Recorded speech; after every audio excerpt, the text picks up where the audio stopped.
Okay guys, in this video I'm going to look at how you can take open position chords and play different chord voicings across the fretboard with them. So let's take the open C and the open A, two chords that everyone knows. So you can move these shapes up the fretboard. Just take the C, you can move it up, but we've got this open string, so as you move this further up the fretboard it starts to sound a bit strange. So what we want to do here is close this open string. So if we come back to the normal positioning, we just adjust the fingering so the index finger is freed up, and that will take the place of that open string as we move this. So as we move it up, place the index finger. So let's bring this up so our pinky's in the 8th fret. Okay, standard C shape. Now the pinky and my middle finger are playing the same note, just octave apart, which means we can remove the pinky. We're still playing that C shape, just it's now an inversion. So instead of the root being the first note we play, the root is now here. The index finger is the 5 and the ring finger is the 3.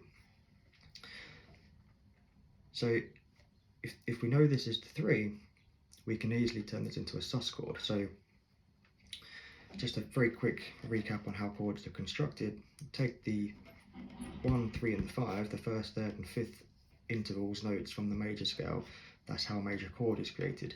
To do a sus chord, you can what we call suspend the 3 and replace it with a 4 or a 2. If you replace it with a 4, you have a sus 4 chord.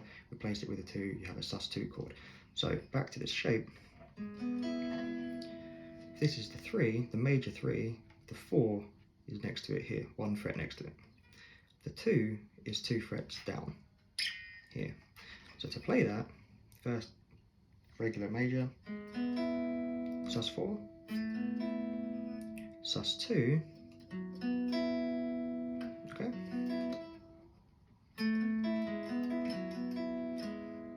So just like that, without moving my hand, without doing anything, immediately there are some nice new chord voicings, new tones available to us.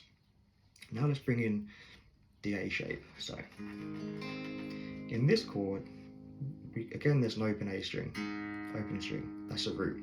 The other root is underneath the middle finger on the G string, and so the other intervals are, the 5 is the index and the 3 is underneath the ring finger.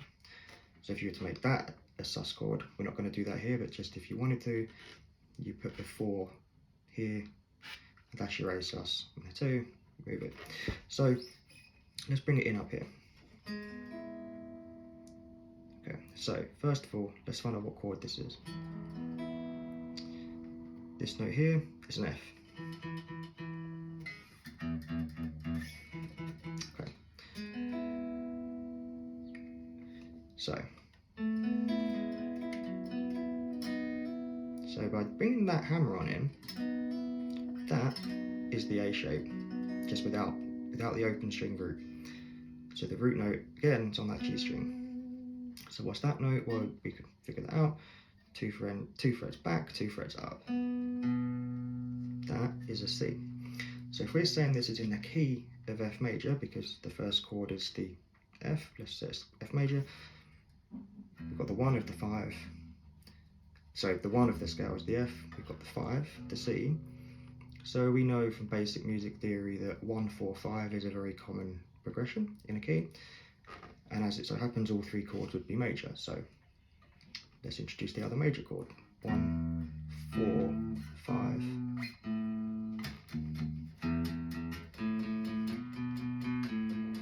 Okay, so what's that? That's A sharp. So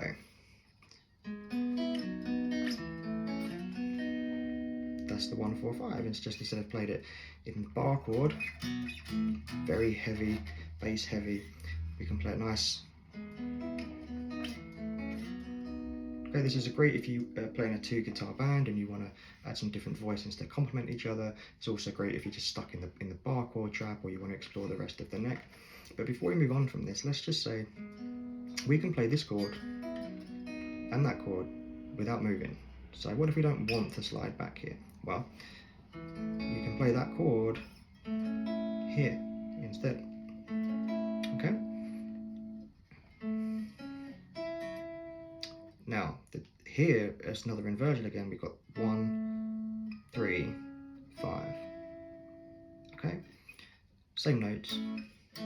It's just over here, the 1's on the G string, over here, it's on the D string. It's a slightly different voicing. So,